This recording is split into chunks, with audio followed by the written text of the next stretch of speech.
and welcome back to the Board Game Specialist. We are on episode 54, and we are doing our final installment of the top 50 games, so we're 10 to 1. I am Melanie. And I'm Carla. Oh, Carla, how excited are you? Oh, these are awesome games. You know what, and I'm looking at my list, I'm pretty sure none of these will be on yours. I have one crossover. For sure. Oh, do you really? Nice. Not from your list today, but from the top 50. Because I think so far we might have had like one or two, but not that we're both in the top 50.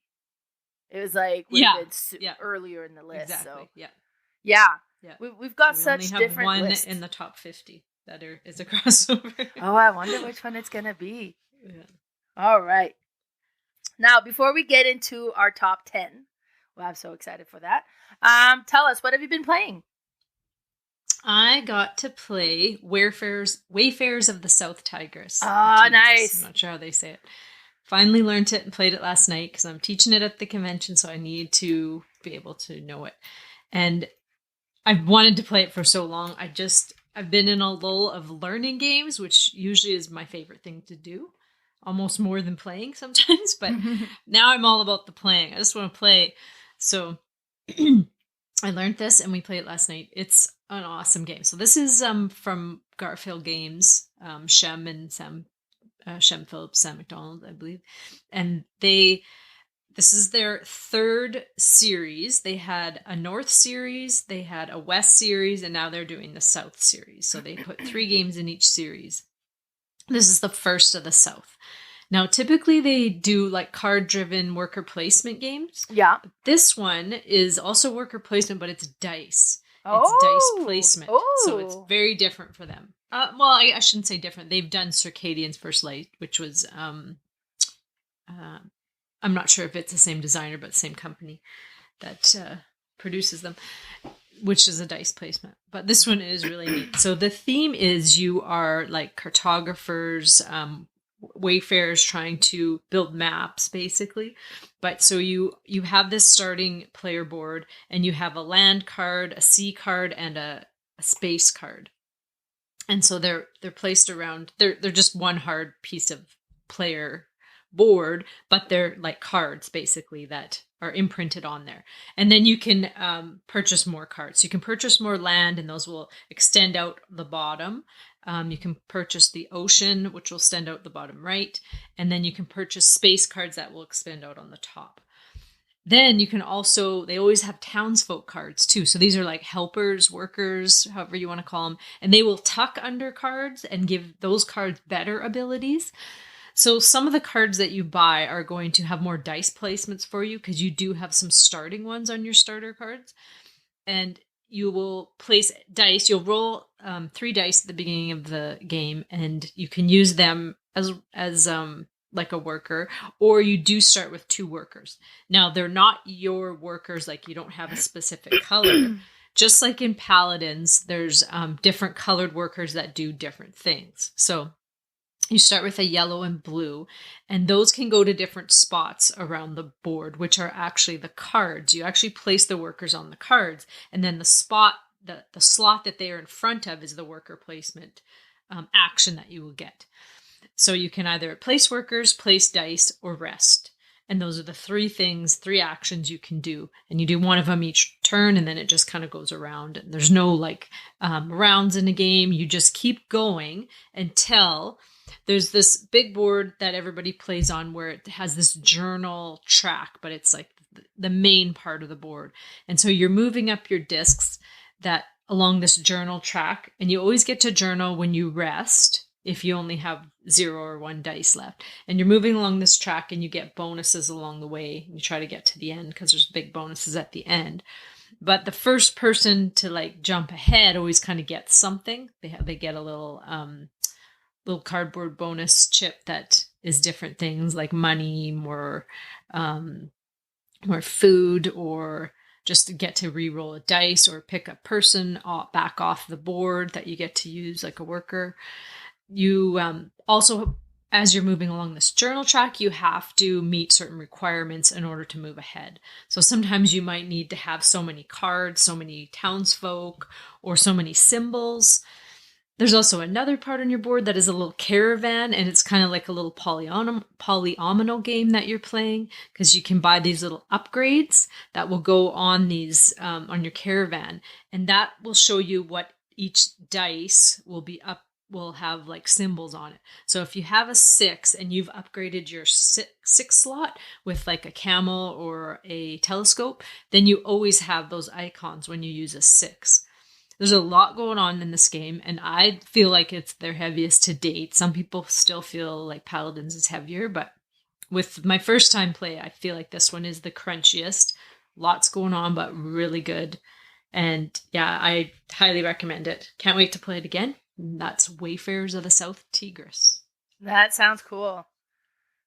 Nice. Really I like the North series and the West series. I gotta say, I haven't played all of them in each of the series yet. Oh yeah. I've played them all, and I really like. I liked the West the best so far, but yeah, now I don't know. This is really good. So very cool. We'll see. You'll have to give that one a try soon. Mm-hmm. Perfect. I went to the Board Game Bash of Blood yesterday.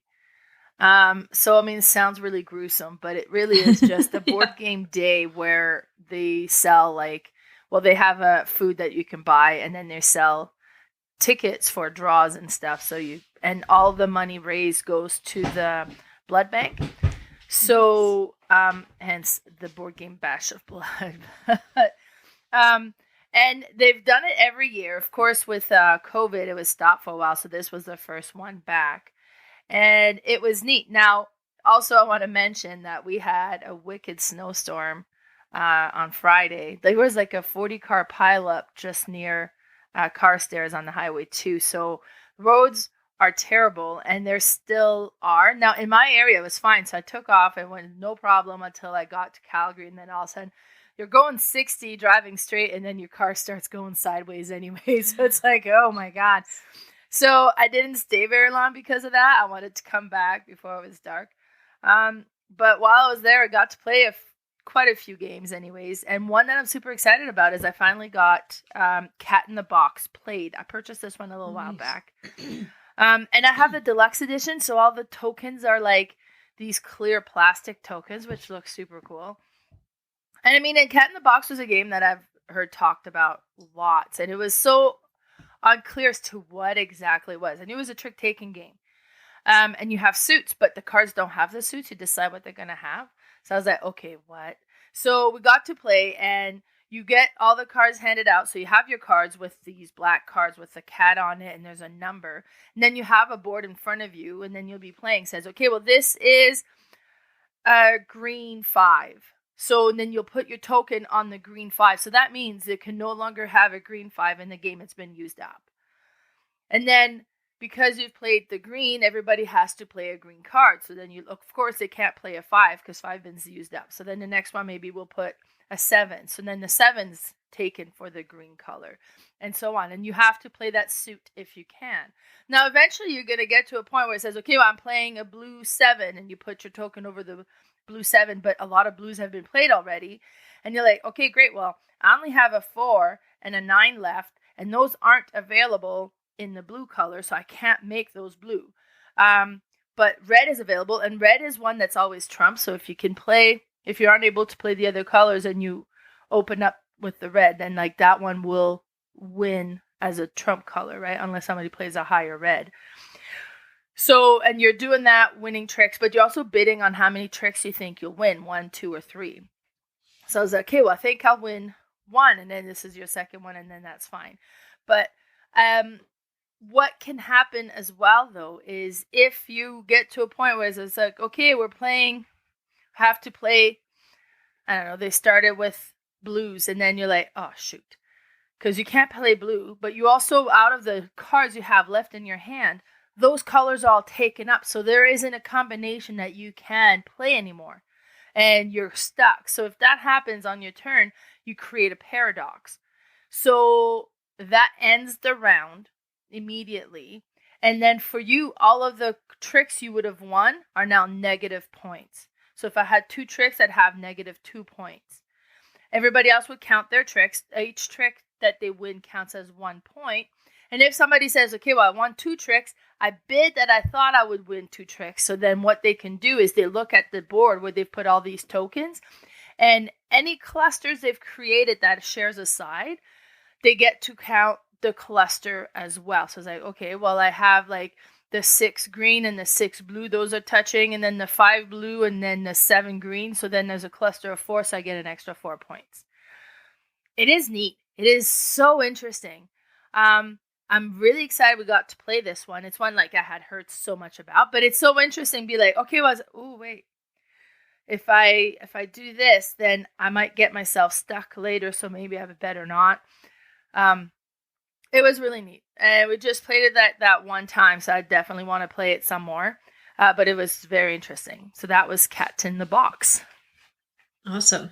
I love trick-taking games. Always love to learn new ones, and this one sounds really interesting. Yeah, we played Scout as well, which was super cool. So, yeah, no, there's so many great trick-taking games out there for sure. Yeah. All right, well, let's get started with our top 10 games of all time. I am so excited for this list. And let's start with you, Carla. What's your number 10? My number 10 is kind of a shock to me that this came out so high. Just because this isn't my typical game, but this is called Ultimate Railroads, made in 2021 by Helmut Ole. Now, this one is not your typical train game where you were like building routes and whatnot. This is a worker placement game, engine building game, and that is what it is exactly. I had tried to learn this, or was going to learn this at a convention one time, because this game was out of print, as it was called just Russian Railroads was the base game. But we picked it up and we looked at it and we're like, oh, this is going to take forever to learn, so we didn't do it. And then I got to play it with a friend's copy. It was the older copy, the Russian Railroads, and we loved it. The Ultimate Railroads is Russian Railroads with like 3 extra expansions in this big box. And this is one where I play the expansions because they're all good. And you only play one at a time, so you don't add them on to each game. So there's Russian Railroads, there's German Railroads, there's Asian Railroads, and American Railroads. And they all play a little bit differently. You have a different kind of player board. So, but what you're trying to do is you have all these workers that you start with, and there's a game board in front of you with a bunch of different worker placement spots. And you're just moving these 3 trains that you have up these tracks, and they're not like very big, like there's only maybe 10 spots in each of them. One of them goes like, usually has a longer route. One is like a harder route, or like harder to move up, but you have different colored of train pieces. So they don't look like actual trains. They're just these little square wood pieces that indicate with different colors, like the beginning of your train and the end. And in order to move up the back ones, you have to have moved the first ones, and then you've had to have got to a spot that opened up the other ones that you can add to your board. So the first round, you might have moved a little bit and maybe got a couple little bonuses. And you maybe got like 5-10 points, and you're thinking, well, this is like, how am I ever going to get points in this game? But it really ramps up. As you keep going round to round, you'll get more of the different colored train cars on your track and move them up, and then open up more workers, more train pieces. There's also this little thing at the bottom. I'm blanking on what it's called, but it's like this little track that you use this little wrench to, and it kind of opens up bonuses, and you move that along as well. It's not a train, but it kind of gives you technology. There's little light bulbs that you'll land on, and they'll give you like these special cards that give you just crazy bonuses for endgame. And then all of a sudden you see people get them and you're like, they've won the game. But then you get one and you're like, oh, well, I'm going to win the game. Like it just kind of goes, it just very swingy back and forth. And all of a sudden oh my God, I'm going to get 60 points off just this one because it connects, it like combos with all these things I've been doing. It's just awesome. You're also trying to get these conductors where only one person will get it each round. And then you can flip that over and it's your own personal worker placement spot. It's just awesome. There's so much going on in this game, but it's still not a difficult game to learn as I thought it was. It looks like it when you look at the board, you're like, oh my gosh, what is all going on here? But It flows really well, and it's just awesome. And I totally recommend this. It looks boring and drab. It sounds boring and drab, but it's awesome. The coolest mechanics. I just love it. And that's my number 10, Ultimate Railroads. Nice. I've had that one played at my house, but I haven't played it myself. Oh, yeah. So, yeah, we'll have to try to fix that sometime. All right, my number 10 is a small card game. It's by far my most played deck building game, and that's Star Realms. Star Realms was published in 2014. It's created by Robert Doherty and Darwin Castle. I mean, and this game is simple. Like, you have your starting deck, and then you have some cards that are available for you to purchase in the middle, and then you can either purchase some cards or you can attack the other player. And it's trying, like, last man standing. You're trying to destroy the enemy, the other player, and be the last one alive. But you can play some ships, and it's all space themed. But you have ships that you can do, and then they'll attack, but then they'll combo with each other as well. So if it's the same faction, be like, hey, well, you can do this, but if you played another blue ship, you can actually activate this extra ability that you can do. And then some of them will be space station that you can play, and these ones are going to stay and play in front of you. Some of them are shields, so they can't hit you until the space station has been destroyed. And some of them, they could bypass if they want. But it's simple. Like, you have 5 cards, and then some of them are going to be attack. Some of them are going to be like for purchasing new cards. And then you discard that and you grab 5 more. And then the cards you've purchased goes in your discard pile. And then when you're out of your deck, you just shuffle everything, put it back in. But it is so satisfying. It is such a neat game. Now, I had Hero Realms. I've got rid of Hero Realms. And I don't know why. I like Star Realms better. They play pretty much exactly the same. But for some reason, Star Realms just appeals to me most, which is weird because I loved fantasy theme better than space theme. So I'm not sure why that happened, but it is what it is. That's the way it is.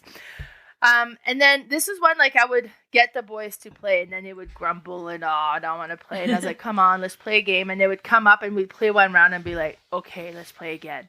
And they'd be like, okay, let's play again. And then this is one that'd be like, can I take it to school? So we have, like, the small box that'll play up to 4 players. But we also have the small deck that's the 2-player only one. And I'm keeping that one so that they can take it to school if they want, right? Mm-hmm. It's so good. This just is so good for, like, how small a little card deck building game that it is. It's brilliant. And that's my number 10, Star Realms. Awesome.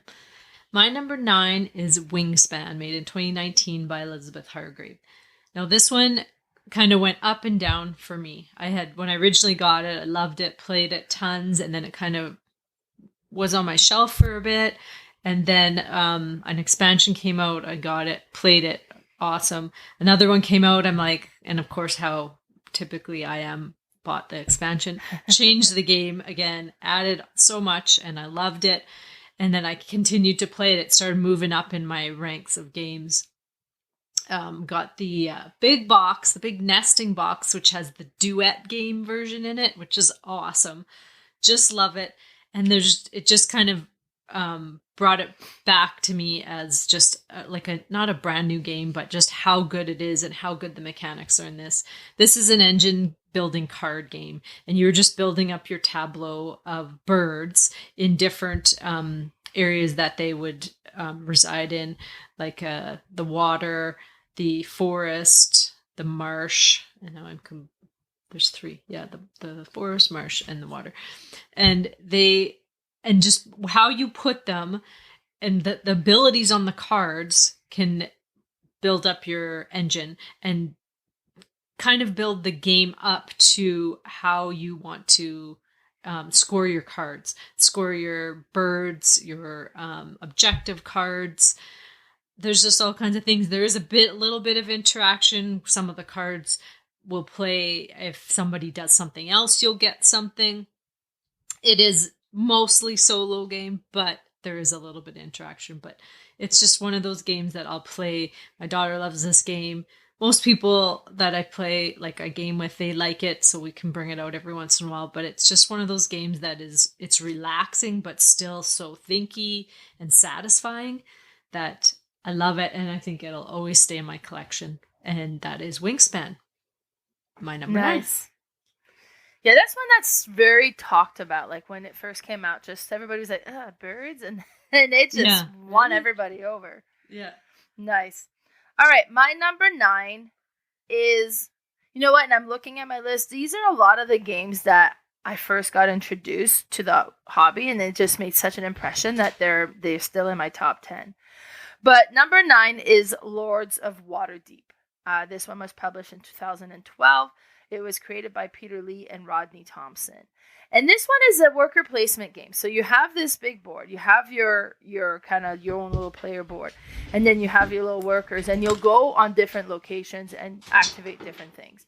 So you can go at the very top and then kind of get these mission cards of what you're trying to accomplish. Now, one thing I want to do is a friend of mine said that they play it where if you take one of those cards, if you don't complete it, those points are negative points. And I think that would make the game so interesting because you'll get like, 20 point, I'll go grab that. So make sure nobody else does. But then if it's negative 20 points, I'm like, maybe I won't do that just yet, right? Like I think it would kind of give it a different spin, and I want to try that house rule. But then there's the other location that you can go, and you could go there, and this one will give you a black cube, and this one will give you a different color cube, and you have all these different locations that you can collect these cubes, which are resources. And then depending on the mission cards that you have, this one will require 2 black one, a red one, and a purple one. So you got to go and collect the necessary resource in order to complete this particular one.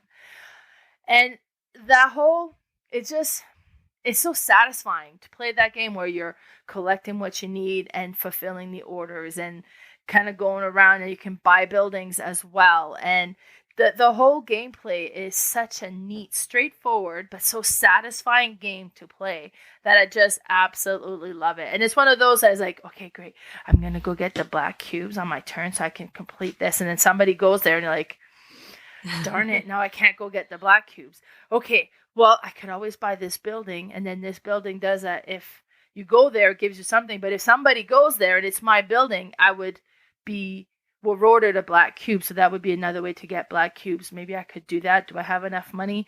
Yes. Okay. So, like the whole thing is neat. I just love it. I love the way that it looks. I love the way that it plays. And it's one that every time I get it to the table, it's so satisfying. Now, this is also, I have it behind me here on my little shelf. This is one that you can't store vertically. Everything comes out. So you got to keep it horizontal. But it's just such a great game. So that's my number 9, Lord of Waterdeep. I still have not played this one. Oh my god! I know. And it's Carla! kind of like a gateway game that everyone kind of has played. Not me. It's so satisfying, though. You got to play it. Yeah. Awesome. My number 8 is Lost Ruins of Arnak, made in 2020 by Elwyn and Min. This one is worker placement, but also a deck building game. And when this came out, it was so hyped, and I just kind of, scanned over it, and I was like, I don't know if that's for me. I never looked into it. And so I think it was a year later, people kept talking about it, and I'm like, okay, I gotta watch some videos on this and really look. And then I'm like, I might actually like this game. So I purchased it and played it, and wow, did I ever like it. It's like Indiana Jones, the game, kind of. You are really just exploring and discovering these different, I guess it's just places. But as you go to these places and discover them, you get all these other jewels or money or tablets and things that you can use to move up this track. And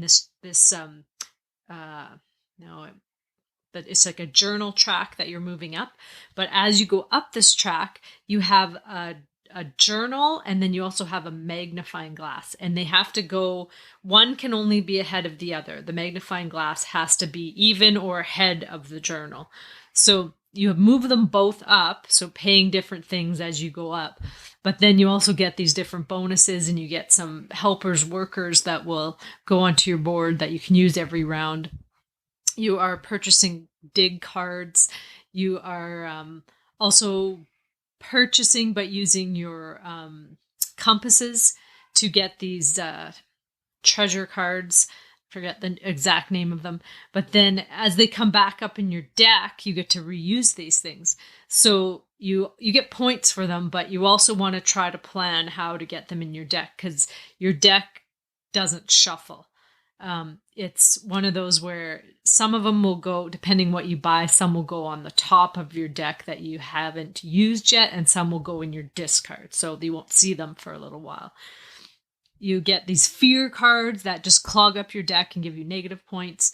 But depending when you go and discover one of these places, if you don't kind of fight off the guardian that is guarding it, then you will take these fear cards at the end of the round. I sometimes will not ever fight this guardian, and I gather all these fear cards. I have tried a couple games where I do fight the guardian all the time, because then once you do, this guardian flips over and it has a bonus on it and gives you 5 points for each one that you have completed. It's so neat. The expansion was really cool to this game. It added more, different player powers. And so each player kind of starts with different things or a different ability, and they can do different things, and they're all really cool. We've tried all of them. They're really neat. It's supposedly coming out with another expansion this year. I'm going to look into it. I'm not going to say I'm going to get it, but my top 10 games, I probably will buy expansions. Probably will. Because I love them and I play them a lot. But this one, it deserves the hype again, and that's my number 8, Lost Ruins of Arnak. Lost Ruin of Arnak is cool. It's interesting how they've combined so many different mechanisms in one game. Yeah. And it all works. So it kind of keeps it fresh. And there's different things you can concentrate on, right? Like you can, okay, I'm going to really concentrate on doing this. I'm going to concentrate on doing that. And then it's neat. Perfect. So my number 8 is Mansions of Madness, the 2nd edition one. This one was published in 2016. It was created by Nikki Valens. And this one is so cool. So you have it's app driven that kind of takes care of all like the minutia of the game. From what I understand, the 1st edition one, you almost had a player playing as the DM, right? That would run the game. But with this one, it's all app driven, so everybody can just go ahead and play. The artwork and the tiles is so satisfying, because you start with your main tile and you have your character there, and then it's kind of, okay, where do you want to go? It says, okay, well, there's a door there and there's a door there. Now, there is something on the floor over here, and then that's all shown on the thing. It's like you could go investigate and look through the paperwork, see what you can find. So, you know what? I'll go down this door. So you go in this door, and then the game is going to tell you, okay, go find tile E7. And it's not random. Like, it's building up a specific scenarios. Like, okay, we'll bring in E7. Okay, this is what's going on over here. And there's like, okay, and you see somebody shivering and crying in the corner, and then you see there's on the table, and there's a weapon on the table. So you can go say, okay, well, I'll go grab the weapon, and I'll talk to the person and see what's going on. Because at the beginning of the scenario, you don't know what's going on.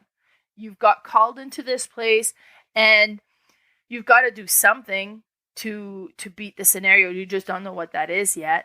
And so you're discovering the story as you go as well. So then you'll kind of going down this way while the other players might be going elsewhere in the building.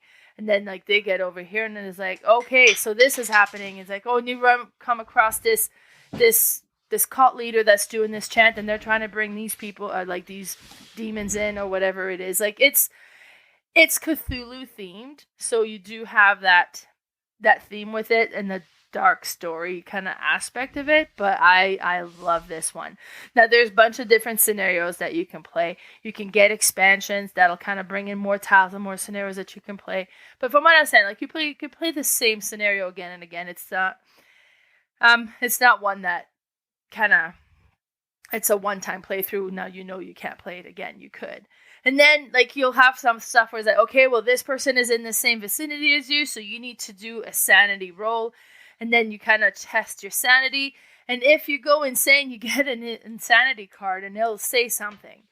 And you don't know what, like, the other players don't know what it say, but it could be like, okay, you don't trust anybody anymore, so you're not going to share items with them anymore, or stuff like that, right?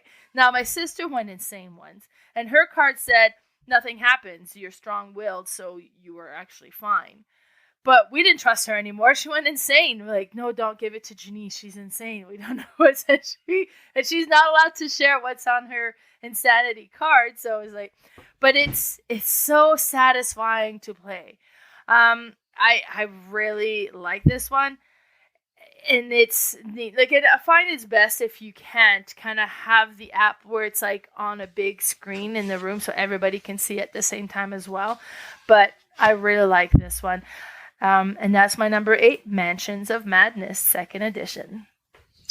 Yeah, I really need to experience this game. I've never played this either, but I hear everybody talk about it always.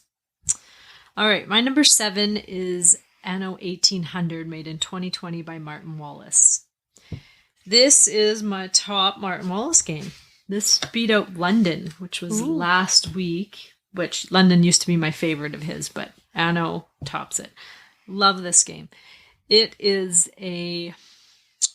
not really an economic game, but it's such a unique game because you have all these little cubes that are different colored workers, and you have this big board that you can place them on different things in order to purchase more tiles of goods. So these goods you're putting on your board, and you need them to complete all these cards. You get this huge hand of cards to start with. And the way the game end triggers is when someone has gotten rid of all their cards. Sounds easy, but it's not, because as soon as you play a card, it might give you more workers, and then you will take those cubes, but then you also have to take more cards for each worker. So sometimes you will complete a card only to get 2 more. And so, but not all the cards are gathering workers. Some are just giving you extra turns. Some are giving you some export tokens or trading tokens. And that's the really cool thing about this game, is the trading. So you don't have to have bought everything and placed it on your board in order to complete some of your cards. If somebody else around the table has bought, like, say, a pig that you needed to make the sausage or something, you can trade with them. So you just spend one of your trade tokens. They get a gold from the bank. You don't even have to pay them. And then you get to use that in order to complete your card. So it's really cool because you're always like, okay, has somebody built glass yet? Has somebody built some fur coats? Because I really need that fur coat. And then sometimes you'll look and like people will be like, I really need this. And you're like, well, I'm just going to build it because I'm just going to get a bunch of gold then from people. I don't even need it. But you also have to build these shipyards and more ships so that you can get more trading tokens and more export tokens. You can build more lands and add onto your board so it has more spots for tiles. There's objectives that are really cool. They change throughout the game. Not throughout the game, from game to game. It's such a unique game. It's not even a mechanic that I can describe, because I feel like it's so unique that there's going to be a name for this at some point. But it's so awesome. I just love it. I'm teaching this one at the convention as well. I can't wait. I love playing it. It's one of those games that could go 3 hours or it could go an hour, depending how long everybody kind of wants to play, or if someone's like, that's it, I'm going to start triggering the end and getting rid of cards. Sometimes you just want to build and build and build, and then because you want this bigger things and better cards. It's just awesome. And that's my number 7, Anno 1800. That sounds really interesting. Oh, it's so cool. I mean, it's one that I've heard people say, oh, this is a great game, yeah. but I had never looked into it. And for some reason, I thought it was a train game. No, it's not at all.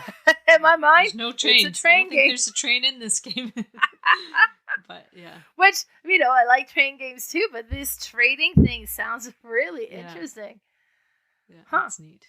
All right. And so I like the positive player interaction. He adds that a lot in some of his games, and I really like that, because then it's like a feel good. Like, I don't even have to give you gold. I just had to use up a trading token, which I'm going to get back after I rest. So yeah, it's not even a big deal. But yeah, that's you great. Gotta try this one.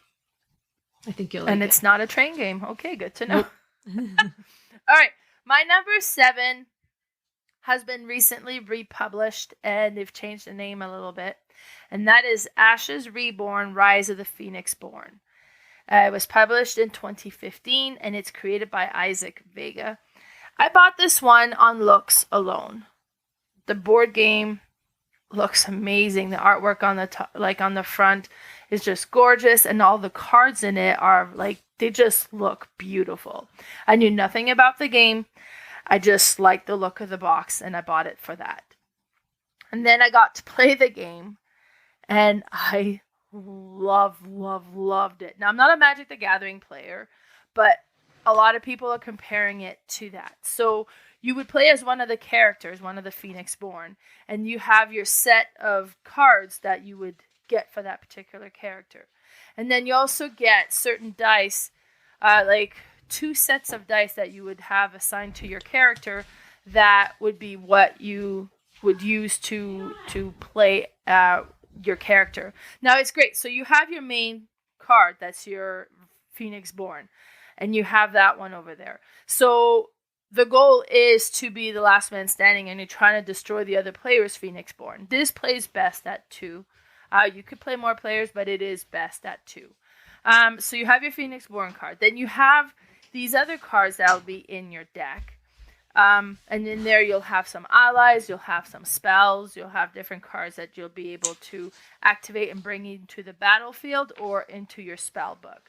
And then you also have your creature cards that stays off to the side because you can conjure them using your spells. So it'd be like, okay, I'm conjuring, and each player or each characters have a different type of creature. Some is like, okay, you can bring in many, or one is like you can bring in one, but it gets more and more powerful the longer you're able to keep it. So you play each character slightly differently. But what's going to happen is first you roll all your dice, and the dice will have 3 symbols on it. So the basic symbol is the same for all the dice. It's like a triangle with a circle in it, and then that's your minimum valued dice that you can get. But you would be able to spend these dice to activate some of your spells or bring in some of the cards because they'll have a cost. And instead of like mana, you're spending these dice. Some you'll get like the middle range one, so it's a little bit, but the middle range dice can be used as middle range or as the lower one. Or you'll get the top valued dice that can be used as its top value, its middle value, or the bottom value. But then you can also spend the dice as its own main ability if you got the top roll for it. And then as you spend these dice, you move them off to the side and you activate your cards and you bring in these spells and you conjure these creatures and you kind of get yourself all set up and you attack the other Phoenixborn. And then once you've done all that you can do with the dice that you had access to and be like, okay, that's it, then you would kind of end the round for yourself. Once everybody's ended the round, you kind of bring in the dice again, you get to re-roll that, you get to kind of do like a cleanup phase a bit, and then you go back into it. It's so good. It's such a neat, fun game. Now, this is one that most people I have played this with have not felt the same way. Lee, when I played it with Lee, we were halfway through, he's like, no, I can't finish this game. This is just not for me. And I think what he didn't like about it was like, it's a little bit too sandboxy, right? It's like, okay, so what do I do? Well, it depends on the cards and on the dice. You could bring in spells, or you could activate your spells, or you could bring in an ally, or you could bring in this card, or you could so it's not a clear path as to what you need to do. And I think that lost them. My kids weren't fan of this one. My siblings weren't fan of this one. But then I've played it with other players that felt exactly the same. It's like, oh my God, this game is amazing. So I think it's like, one extreme to the other. Doesn't seem like I have never found people who's like, yeah, it's okay. It's like, oh, I either love it or like, no. But it's so good. It's so good. I love it. It is gorgeous. And that's my number 7, Ashes Reborn, Rise of the Phoenixborn. Now, didn't this used to be your number 1? It was top there for sure. It's always been. Yeah. But you know what? I have not played this game in over 2 years. Just because nobody in my household will. And because it's a 2-player game, when I finally have people over to play games, we're normally more than 2. So it's not one that gets to hit the table often, but I know it's good. I know I love it. So I just got to be like, okay, I need to have just one friend come over, nobody else, and then we'll play this. And yeah. Oh, wow. Awesome. Yeah, I want to try that one. All right, my number 6 is Castles of Mad King Ludwig, made in 2014 by Ted Elsbach. I just looked back to see, but it wasn't on your list. I thought maybe it must have been on your my bigger list. Yeah. But this one, I just love this one, and I had purchased the big deluxe version of it, and I'm very happy with it. You are building up this crazy castle with just tiles, so it's a tile builder, and you have these big tiles in the deluxe anyway. There's some big ones in the base game too, but they're these really cool big tiles, and you start with this moat and this little entry hall that has some slots where you can connect rooms. And so then you slowly are building up this castle with all these different strange rooms, and like you can build stairs to a basement and build dungeons and all these weird things. But it's so cool. Each room is a different type, and they all have a different type of bonus once you close off all the doors to that room. So say one room might give you a whole extra turn. An outdoor room, which are usually really big tiles, they will give you an extra $10,000, which is like $10 in the game to spend, because how you purchase these tiles is really neat too. It's similar to his game Suburbia, but a little bit different. You get to, when you are the builder, so it'll change each round, you get to rearrange the rooms into like the market for how much they cost. So there's a slot for each cost, and I think it starts at 1,000, 2, 3, 4, 5, and so on, or might start at 2. And so you can move these rooms around, looking around, seeing what people need. You might want to jack up the price of something, but not too high, because then they might not pay for it. So you kind of want to like price them right where you think people will buy them, because whoever they buys them that round gives that money to you. So you gain the money as the builder. You also get to buy, but whatever you buy will go to the bank. And then the next round, the player to your left will get to be the builder, and they will get to rearrange the rooms. It's so fun and neat, and each time one closes off, you score it right away. There's different things with the expansions that add these little swans that will come on each tiles, and those are like a little set collection that you can also use as money throughout the game if you don't want to save them and you actually need money quick. You can build these moats that go all the way around, and you can enclose your castle, which really restricts you, but it gives you lots of points for each room. It can make it smaller. You can build these little secret passageways that will connect rooms that otherwise wouldn't have been connected, and you get to double score them. It's so neat. And when I looked up this game, or this name, Mad King Ludwig, it's a real king that was actually was it crazy. really?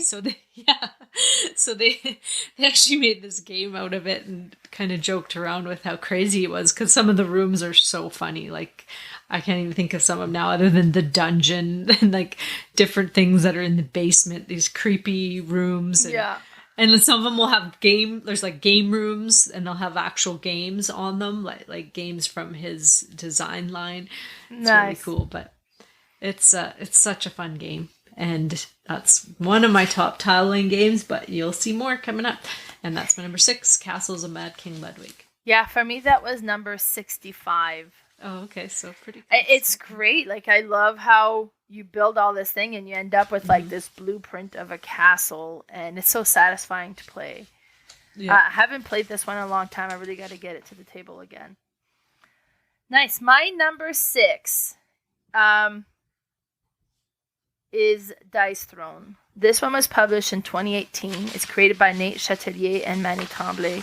And I played this one for the first time when I met up with a friend at Shoebox in Calgary. And we're like, oh, let's play a game. And they have a library there, and we were looking. And I was like, well, I'd like to play this one and this one, because I've never played Dicethrone. And then he said, well, I'd like to play this one or this one, also Dicethrone. It's like, and Dicethrone was the only one that we hadn't played. It's like, well, let's play this and learn something new. Like, okay, sounds good. And then we got it set up, and we got reading the rules, and we got playing. And a couple of rounds in, I was like, can you hold a minute? And they didn't have it at Shoebox, but I had seen it at Pandora's Box and Olds. So I paused the game during my first play of it, And I called Pandora's box, and I was like, hey, I know you guys have Dicethrone. They're like, yeah. I was like, put it aside. I'm coming to get this today. And then we kept playing, and it was so satisfying. And oh my God, this game blew me away. It was so good. So you play as a different character, and each character have kind of like different style of how they'll play. And you have your board that has like the artwork in the middle, and then you have like these different space of where you have different attacks that you can activate. So one of them would be like, okay, well, if you roll, all of these symbols, you can activate this particular attack. But if you roll like 3 of them, you activate this level. If you have 4, you can activate so it's a little bit stronger, and so on. Or this one is like, if you have 2 of these and 1 of those, you can activate this. Or this one is like, if you have 4 numbers in a row, because each dice has a symbol on it or a number. So if you get like 1, 2, 3, 4, then you get to activate this, and it's called a small straight. But if you're able to get the large straight, 1, 2, 3, 4, 5, or 2, 3, 4, 5, 6, then you get the large straight, and it's an even better ability that you can activate in a better attack. And then, so you're rolling these dice, trying to get these combinations. Okay, I'm activating this one, so I'm going to hit you by 5 and give you a knockdown. So you can kind of give status to the other player. And then it's like, okay, well, hold on. I can defend against that. My defense is I can roll 3 dice for my defense. I'm going to roll defense. And then, okay, I dodged 2 of those hits and I hit you back by 1. And it is so neat and satisfying. So I have Dicethrone. This one was the original one I purchased. It had 6 characters. The boards were just like flat boards. And they've republished it through Roxley. And then they've made it with like these really neat trays for each character that holds everything in place with a lid. And now the board kind of is a trifold board that you kind of open up.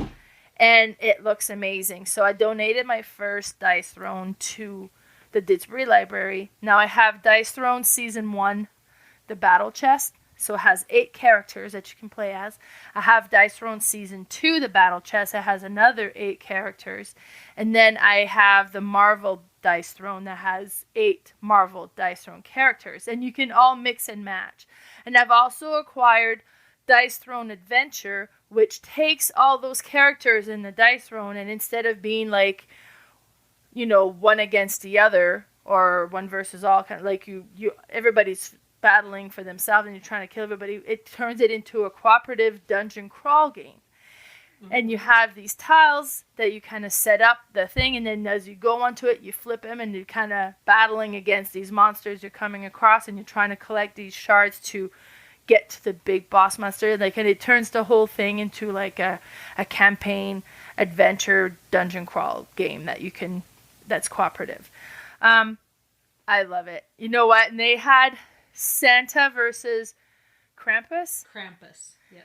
And I didn't get that one, and I regret it so much. Oh, it's like, I shouldn't. And I was like, so I didn't, and now that I did, and I'm like, why didn't I? So eventually I'll try to find my copy of that one.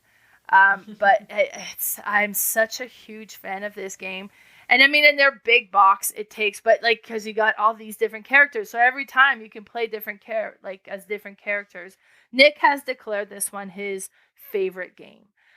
It's just good. Like, it's probably best at 1 versus 1, but we'll play like a wild melee battle brawl all the time with the kids. So that's my number 6, Dicethrone. Awesome. Have you tried the co-op version yet? Yeah. Yeah, really? I played it a couple of times. Cool. Awesome. All right, my number 5 is Concordia, made in 2013 by Matt Gertz. This one is another one you'll probably look at and go, oh, this is interesting. But it's really good. It looks like a dry Euro, but it's awesome. It has the coolest mechanic. It's a card mechanic where you have a hand of cards. Everybody starts with the same cards. You can purchase more, but on your turn, you play a card and you do the action on the card. Now you have this big map in front of you, and you're trying to build houses on all these different areas. The neat thing is you don't block anybody out. Anyone can build anywhere. The only problem is if there is already a house there, they will pay an extra $1 while they're to build. If there's 2 houses there, they'll pay 2, but they can still build there. So you can't really wreck anyone's routes in this. It is a route building, but it's a pickup and not really a deliver, but it's just, you play these cards. Okay, there's a card that will let you build the houses. There's a card that will let you, once you have houses built, you can produce certain things, like if it's wheat. All your houses that you've built on wheat cities, you can produce all those. There's cards that will let you buy more cards. And to buy cards, you need these resources. You have this little player board in front of you where you can store only so many resources. Once you have put more explorers on the board, that'll open up more spots to store. You can play a card to go to the market and sell some of your items or buy more. You can only trade up to 2 different items, but as many as you want of those. There's a card that will let you pick all the cards back up. So once you've played, like, you don't have to play them all in order to play that. You can play a few cards, and say if you really needed one, then you can play your Tribune card and pick all your cards back up. And then you get money for however many cards you had played. There's all different kinds of cards. And the cards are so cool because they also are not just for playing and actions. They are the scoring, how you are going to score at the end of the game, depending on which cards you have. Each card is like a different, has a different name on it, and it'll score differently. So if there's cards that will just score for how much money you have at the end of the game. So maybe you're just going for just buying, like building on expensive cities that will produce expensive things, and then just sell them and just have all this money and you'll score. You may have a different type of, where you have all different kinds of things that you're producing. And then you have the card that will score for however many different types. I think there's only 5 or 6 different types. But if you have them all and you have bought a whole bunch of those cards, that will multiply. It's such a fun game. And there's a bunch of different expansions, but most of them are just maps, different maps that you can play on just to change it up. There is one expansion that turns it into a team game, so you can play a 2v2 or a 3v3 game, or like just 2v2, v2, v2. And I think we've tried it once. I can't remember. It might just be in my dreams because I really, really want to play this cooperative because it's so cool, and how you would go back and forth and you can use each other's resources and things like that. But the card play is what makes the game, and it makes it so unique. Another game has taken it from this now, and that's called Aquatica. So it's the same kind of card play. Like it's a different game, but it has the same type of card play, and I think more games should use this in their game because it's awesome and makes it so fun. And that's my number 5, Concordia. Nice. I gotta play that one still. Yeah, you have it, right? I think is that the one I got? Yeah. I've got like so many that I got this last few months that it's like, oh, I hear great things, I gotta play this, and still haven't had the chance to. I just need to play more. But I mean, hopefully I'll have more opportunities to play more because I'm changing jobs, so I won't be working weekends anymore. So then there's that going on. Okay. Yes. My number 5 is Champions of Midguard. This one was published in 2015, and it's created by Olsteinus. And this one is so satisfying. And it's funny, like this one gets compared to Lord of Waterdeep quite a bit. They're both worker placement games. This one has dice quite a bit. So you collect these. So the way that it works is the village is the Jarl has passed away, and you're kind of battling to take on that role. So, and you're trying to collect the most glory so that the village will select you to be the next leader. And to get glory is you want to battle the trolls and then the monsters, and go across the sea to battle the bigger monsters, and each one will give you kind of fame and glory. So you'll be collecting warriors to join you, and you'll have like your own player board that you put these dice on, because each dice is a worker. So you have the white dice, the red dice, and the black dice. And there's like, the swordsmen, the spearmen, and then the battle axe warriors. And some of them have higher kind of attacks, while some of them have more defense. And the monsters will be like, you can't send a spearman over there, you got to send the other two or stuff. And then you can collect food and you can collect different things. Because if you're going to send them on the boat to go battle the bigger monster, you need to send food along with them. And then depending on where you go, the further down, the more food you're going to need. And then you're going to flip a card on your journey and see if it was a peaceful journey, or if you lost warriors, or if you lost food, or what happened along the way. And then you get at the end and you do the battles. So it's a lot about the battles. You'd be, okay, then you have your warriors, like these are the warriors I'm sending over there. So you roll the dice and to see how many attacks you get. And they have so many attacks back. Says, okay, well, I was able to defend by 1, but he attacks by 2. So he kills one of my warriors. So you'll pick a dice to kind of put back in the thing. And then you'll be like, but I did manage to roll 3 attacks, which I only needed 2 to defeat this monster. So he's defeated. And then you put this in your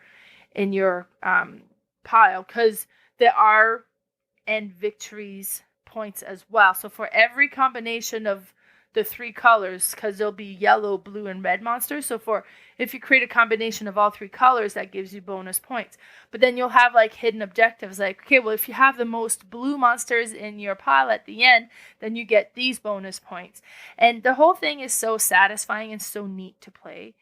Now, I only have the base game. There's a few expansions with this, and this is one where they say, okay, you have to have the expansion. It just makes it so much better. The Valhalla one, right? The Valhalla, yeah, because right now, if your warrior dies, they're gone, they're dead.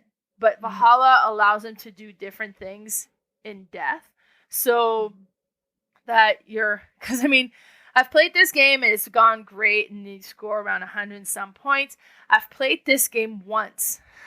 The dice hated me. I lost almost every battle, and my final score was 27. And that's where the Valhalla would make a difference. But it was like, it was hilarious. It was like, I still enjoyed playing the game. I still really like this, but it's like, wow, every battle's going against me. All my warriors are dying, and I'm rolling like blanks and shields on leave. What it was, so it was interesting. It's a skill to score only 27, but this is just a great game. That's my number 5, Champions of Midgard.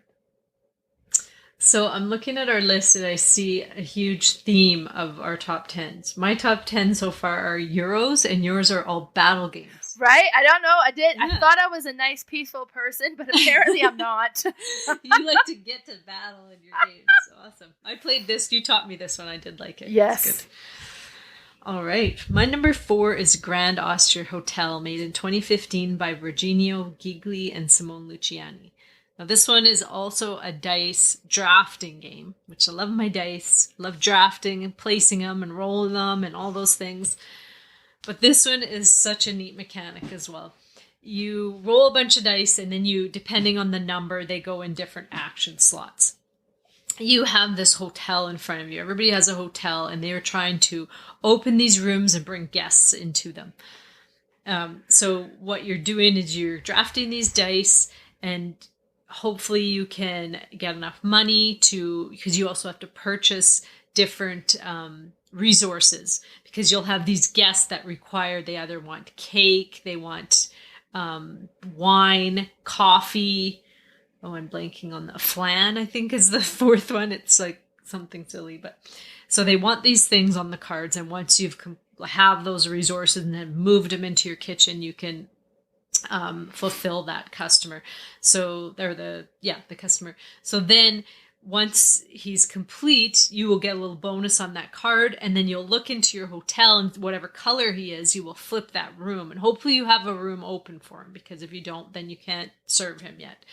So you'll flip that room, and then he'll just go in a pile, which could possibly use for endgame scoring. You have this staff that you're hiring, and each of the staff will either give you like an end game or an ongoing bonus, or just a one-time bonus. So that's one of the dice placement action is to hire staff. One will just give you money. One is going to move you up on this slap you around track that these designers typically do. They do it in, what's that game called? Lorenzo. They do it in, I think, Marco Polo. They do it in all kinds of games where you have to move up this track, or if you haven't done it by a certain point in the game, you're going to get something taken away from you. I really like that in games. It's funny, but it's so interesting. And so this one, if you haven't moved up this one track enough, like every 3 rounds, I believe it is, then you're going to lose things. If you have, though, then you get rewarded and you get more things. So you really want to get to move up this track. Only sometimes it takes one whole action just to move up the track, and that's all you get to do. And you're like, I don't want to waste a whole action doing that. So you try to get some of the cards that the bonuses will just move up the track for you so that you can do it as you're going. There's an expansion that had came out, and it took years and years for them to make this expansion because it was made in 2015. The expansion only came out a few years ago. But at first, it was a Kickstarter, and so people, some backed it, some didn't. And then when it came out, it was awesome. And then people are like, I want this expansion. Oh, well, no, we're not selling this expansion. And it's like, what? Why are you selling this? Well, now they are selling it. Nice. But it took them a few years to sell it.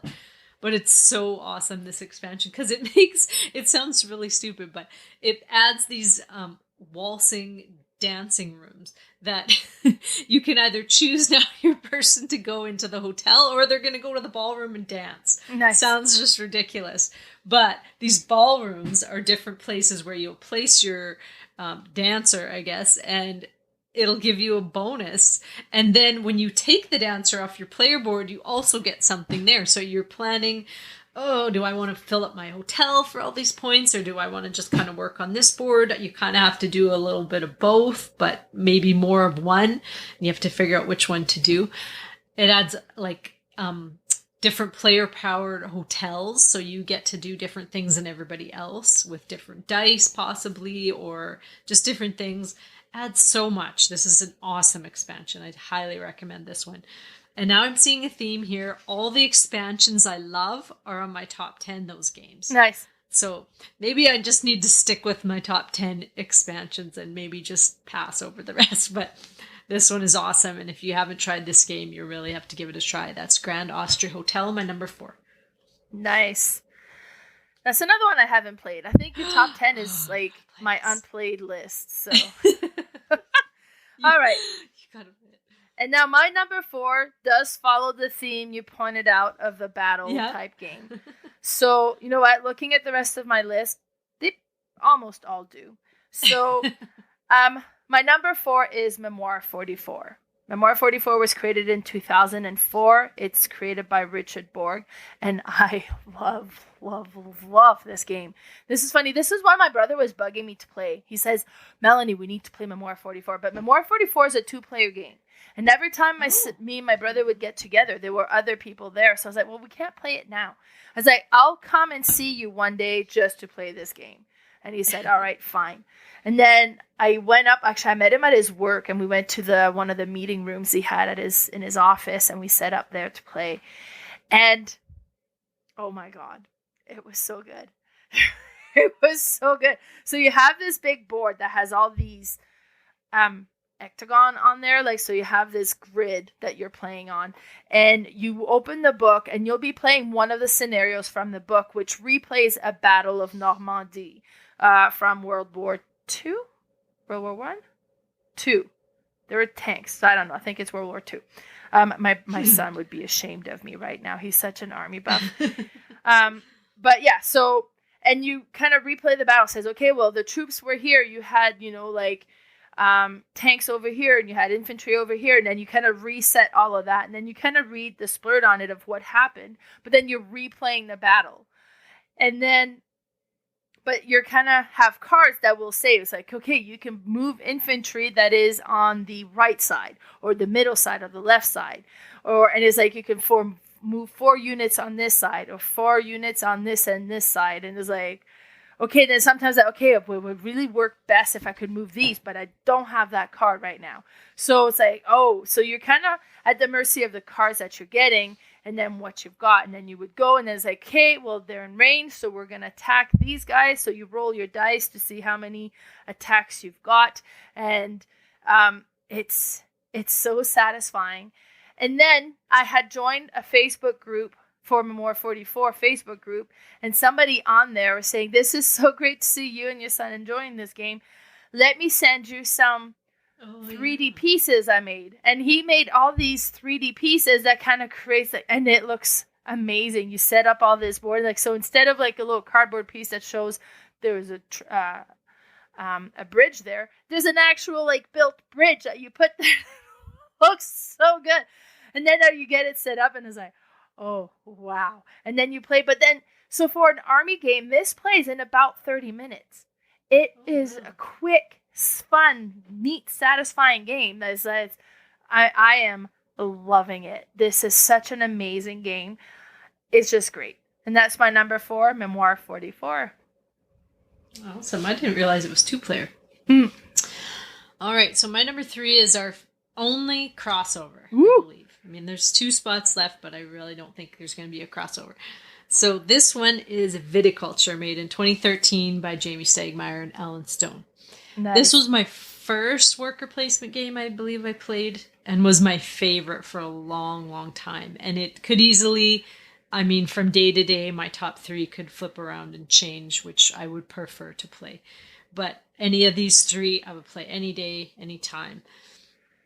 I love this game. This is, you are building up a vineyard, and it's a game to me that is relaxing. It's still thinky and satisfying, but it's a game I could play and have a conversation with people and still play it. You have this board in front of you that has all these different grapes that you could grow and different wines that you can move up, and they will age. You'll age your grapes and age your wine. You have to build different cellars on your board in order to get better wine or age better wine. You have this little field in front of you to plant your grapes, and then all these different spots that you can build up to help you throughout the game. Give you a spot to actually harvest your field, because there's one on the game board, and depending on player count, sometimes only one person can go there in a season. So it's very smart to build up that on your board. The worker placement spots will let you either like give you some money or will let you play cards. The card play in this is quite important too. Some people play with basically just the card play, and they don't even make a whole lot of grapes or wine. They just kind of use their cards wisely and, get points that way. It is a race to a certain amount of points, and that triggers the game end. Doesn't necessarily mean you'll win, because there's, depending on expansion, if you have the Tuscany expansion, which I highly, highly recommend, there's this little area control board that you can put these different stars on of your color, and at the end of the game, you can get a whole bunch of points for them, and as well as while you're putting them on, you can get money and cards.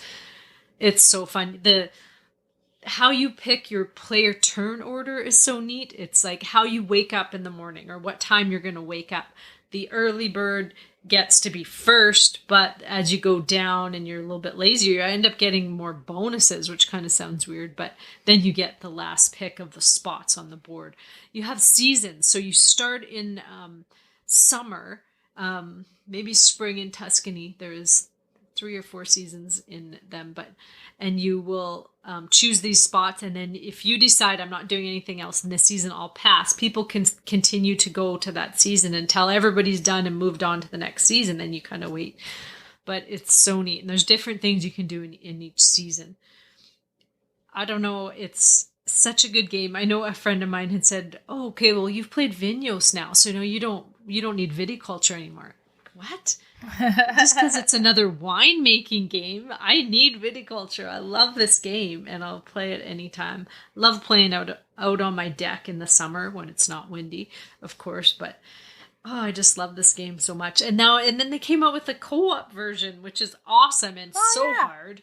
Oh, such a hard game, but still fun. I don't think we've beat it yet. We've played a couple times on the beginner scenario, but that's just more to strive for. And it opens up a whole new, these spots that you actually have to build up. And it's just awesome. And I love this game. I love the designer. He is such a passionate person for games and design, and not just his design. He talks so highly about other designers, and it's just, I'm always in awe of just watching him, because he puts it out every week about his favorite mechanism of a different game. He talks a bit about his games, but he doesn't do it a whole lot. It's mostly about other games, and he's just so excited to talk about it, because he's like, I just love this. This is so cool. And if he does use a mechanic in one of his games, he will shout it out. He doesn't, purposely sneak some things into his games. No, he'll literally say, this game I took from that game. Yeah. And he's just very transparent and such a nice guy. Mm-hmm. And I will always be interested in anything he puts out, whether he designs it or not, because he does put out games that he doesn't design as well. But some of them, I haven't liked all of them, but I'm always interested in listening to what he has to say about games or what he has to put out. He's just an awesome guy, and I love this game so much. And that's Viticulture, my number 3. Yeah, no, Viticulture is great. And it's true, the Stone Liar games, they're such great quality games as well. You're getting a great game. Component-wise, anyways. I've got, most of the ones I got, I love. There was maybe a few that I played that I was like, Libertalia, just because of the Take That. I'm like, Yeah. But otherwise, I'm not a huge fan. It's been great. All right, my number 3 is another battle game. And that's Bloodrage. Bloodrage was created in 2015 by Eric Lang. And oh my god, this game is good. And I bought this one for the first time back in 2017. And gifted it to my brother as a birthday gift. And then a few years, or a year later or two, I ended up playing it with him. And then it was like, oh, okay, wait a minute, this is really good. So then I finally managed to buy my own copy. I want to say 2 summers ago now. And then we played it. And this is another one where the tutorial is on Diced, which makes learning the game so great, because it'd be like, okay, how many people are playing? It's like, we're 3. Who's the characters? These ones. Okay, here's what you're going to do. And then it walks you through. So you don't read the rule book. You just sit down and you start playing. And they'd be like, okay, so we're in this phase. It's like, you could do this or this. And they explain real quick what they do. It's like, what do you want to do? And then you click, so I'm going to do this. So then it walks you through the whole thing. And then after a few rounds, like, hey, you're ready, go. And now the next few rounds, you play on your own. So the tutorial makes this game super great to learn. But the game is so good. So, what is it? The end of the world. It's Viking theme, and Valhalla's upon us, so the end of the world is there, or they call it something else, but you're one of the clans, and you're trying to build up your rage, because your rage gives you more kind of thing that you can do, and then it just kind of fuels you up. And basically, you're going down fighting, right? Because you're going down anyways. But if you are in one of the location that kind of gets destroyed because of this world getting destroyed thing, you get extra glory for that. So, and it's all about gaining the glory, and then you're kind of utilizing and setting yourself up and trying to have the most influence in one area. So it's very much area control, very much battle type game. And then you're doing these battles, and you can kind of recruit these creatures and monsters into your clan, and all the components and the miniatures, everything looks so amazing. This is such a great game, and I love it. It's so good.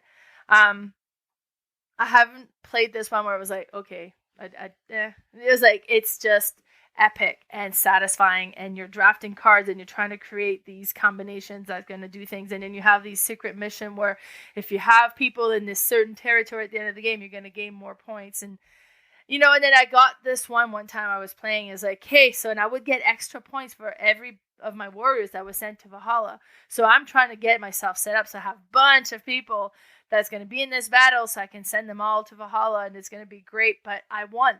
They all survived, and I was like, well, I wasn't getting points for this. It's like, why am I so powerful? But it's so good. I love it. And that's Bloodrage, my number 3. Yes, I could have predicted that would be top 3 for you, for sure. All right, my number 2. This one I am waiting for my big deluxe copy to come. And that is Castles of Burgundy, made in 2011 by Stefan Feld.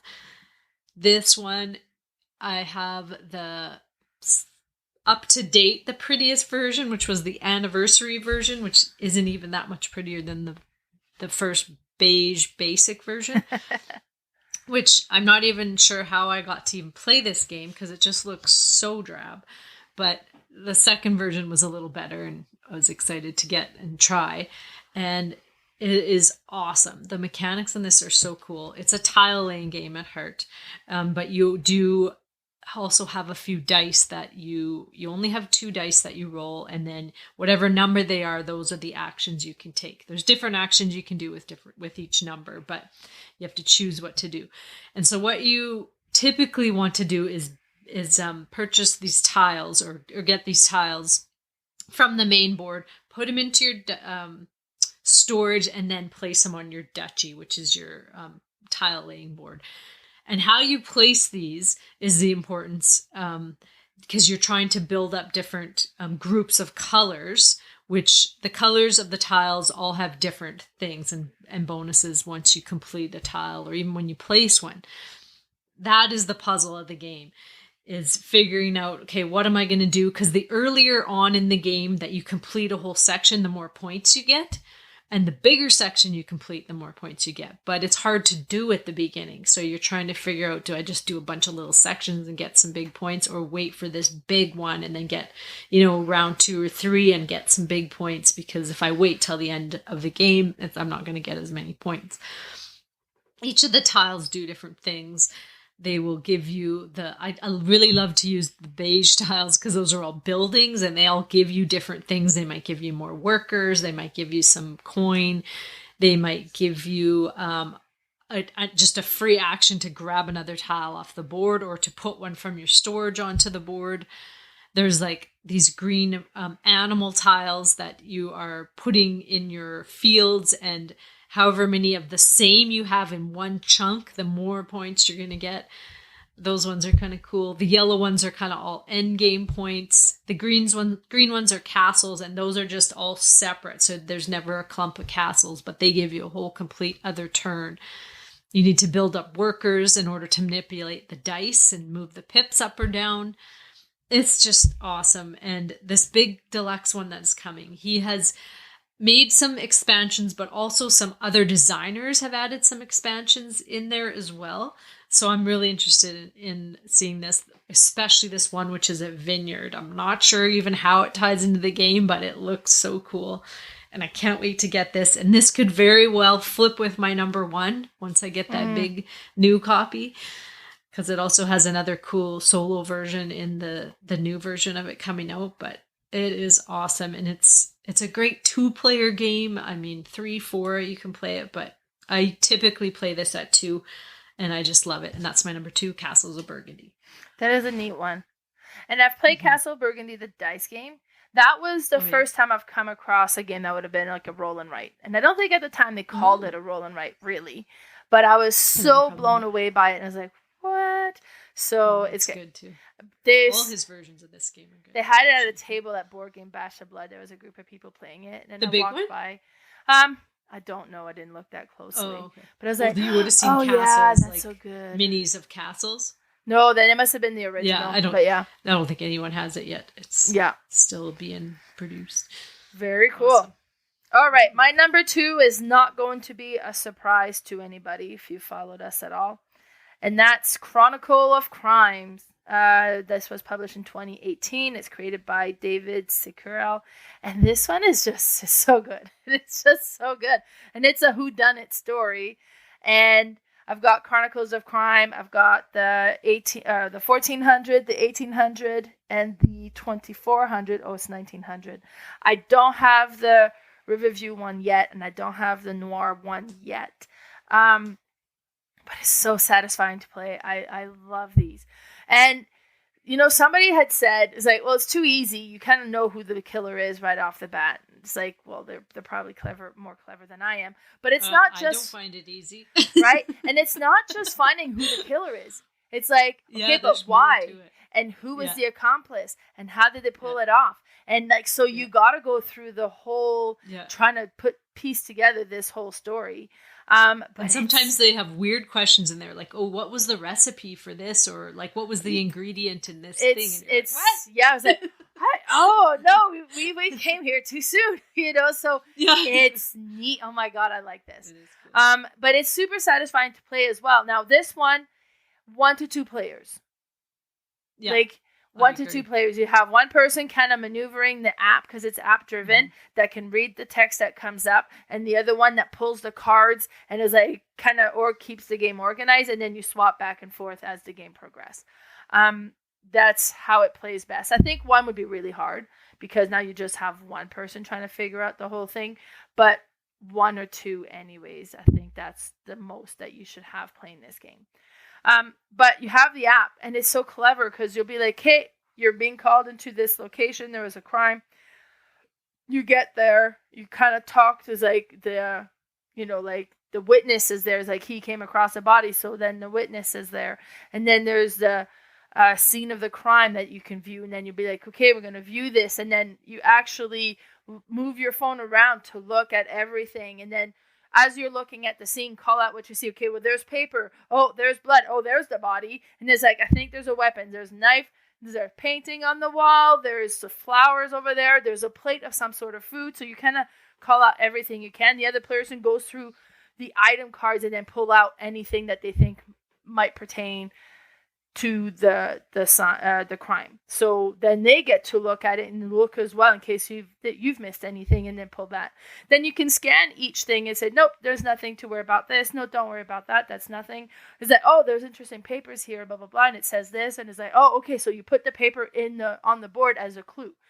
And then you're going to look further into this. And then it's like, oh, and then the food looks weird. Maybe we should look into the more. It's like, hey, you put the food over there. So, and then you go, and you can kind of go and talk to the guy at the morgue, and then ask about the body, and then you can ask about the food as well. It's like, well, let's get it checked at the lab, and then it's like the results will come in, so, and then you go from one location, so you scan the location, and then you'll scan the person you're talking to, and while you're talking to the person, you can scan any items you want to ask that person about, or you can ask about any other characters that you want to ask him about. It says, okay, so I'm at the workplace because this is where this person was working, and now I'm talking with the boss. What can you tell me about the victim? So you would scan the victim, and they'll talk and then mention things. And sometimes they'll be like, well, her boyfriend had stopped by, and so now you have a new character in there.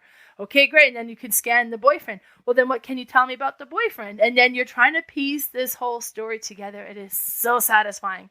It is so neat to play. And then like on the app, there will be extra scenarios you can acquire from what you have, or then there's the extra games that you can purchase as well, and it's just so great. The first time I played this was with Lee, and I was like, oh my god, this was amazing. And he's like, yeah, it was okay. And I'm like, okay, I'm not playing this with you. I was like, I'm not wasting this on okay. Like, I want to play with somebody who's just as equally blown away as me, right? Yeah. So I've been saving them to play with, like, I played some with my sister, with a girlfriend, and my other friend Allison, who I know they would get into this and they would appreciate as much as I would. So it's like, I've had them for a long time. I've done a few scenarios, but I'm like, okay, I saved them for, and then pandemic happened, right? But so good. So good. So that's my number 2, Chronicles of Crime. Yeah, that is awesome. Now, if you had to pick one of them, which would be your favorite? If you had to. I mean, like, it's neat. Like, I haven't played the 2400, the futuristic one, so I don't know how that one's going to work. The 1400 kind of adds visions, which kind of, and then you have a dog that can follow scents and stuff. So that's kind of been interesting. The 1900 has more like a, like Murdoch Mystery, like historical era, like that kind of keeps it neat. And he's a journalist, so it's more like like an old 50s gumshoe type feel to it, so it's kind of cool. But you know what? The original one, the Chronicles of Crime, the original one, has probably the most scenarios that you can acquire, and it's just great. Okay, cool. Awesome. Well, I'm sure my number one is no surprise to anyone. I'm sure anyone who's listened to even maybe 2 episodes could probably guess. And that's Everdell, made in 2018 by James Wilson. I love this game. I think I'll always love this game. I'm not sure it'll always be in my number 1 spot, but even since I got my big complete collection, I still love it. And it sits on my shelf when I'm not playing and I just stare at it. It's so pretty, but it's such a fun game. It's a hand management, a tableau builder game that with worker placement. And that part, to me, that combination is awesome. And that's probably why I have a couple of those in my top 10, where it's, you're building a bit of an engine and you're also doing worker placement. Love those mechanisms. The little animals on the cards are so cool. And when you build a location, there's always a little creature that you can build for free if you can get it in the deck. Sometimes it doesn't come up, but if you can combo those, it's awesome. The expansions to this game, I'd say there's 1, 2, 3, 4 that are really good. One, it's okay. You'd have to almost just play that one on its own. The other ones you can add all in and just make this big epic game. The newest ones they put out, I'd say that the very newest one, the is it Mistwood? Now I'm mixing up the names of them. It's the best. It's the train one, and it doesn't add like actual trains and you're building routes. It's just a side part of the board, but it adds so much and gives you more ways of getting end game points instead of having to worry about, getting the big trophies or getting moving along your little path. If you can't get all those things, sometimes you would typically not win the game, whereas this adds a whole other way that you could win and not having to worry about those. The little resources in the game are so cool. You have these little squishy berries that, started the whole squishy resource thing, I think. And they are so satisfying. The animals, all the little meeples, like the big collection comes with, I think, 20 different types of meeples. And so you can choose from them, and they all have different player powers, which is so cool. It's such a good game. And it's at the beginning when this first came out, I think people were like, oh, it's a cute game. And, it's a nice little easy, cute game. But then the more you play it, you really get into the depth of it. There's a lot of depth. If you've played it a few times, a couple of times you may have played it, or even if you played it once and you're like, none of my cards go together at all. I don't like this. Like, I can barely do anything. But after you play it a few times, you'll figure out ways to make them go together or to get more cards. And then you're like, whoa, like I taught this game at KefCon once and taught this one guy for the first time. And he had about, I think, 10 cards built up and he was still in his first season. Oh, that's what you were saying. I've never seen that before. I'm like, and I watched him. He was legit. Like, he didn't cheat or anything. I'm like, I have never seen that ever. Because he still has 3 seasons to go. So basically, all he can just clean up on all these different trophies and events that are there that people usually can only get a couple because they need their workers for other things to build up their cards. But it's such an awesome game. And it'll always be in my collection for sure. And that's my number 1, Everdell. Nice. Yeah, that's still unplayed for me. I know I was supposed to play it. You were going to play it at KefCon, right? Yes. And then I was sick and I didn't get to go. So, well, I think you can play it on Sunday if you come to the there retreat. you go. I think there's still an open spot there. Perfect. Yeah, I got to play this one. All right. My number 1 is so good. That's why it's number 1.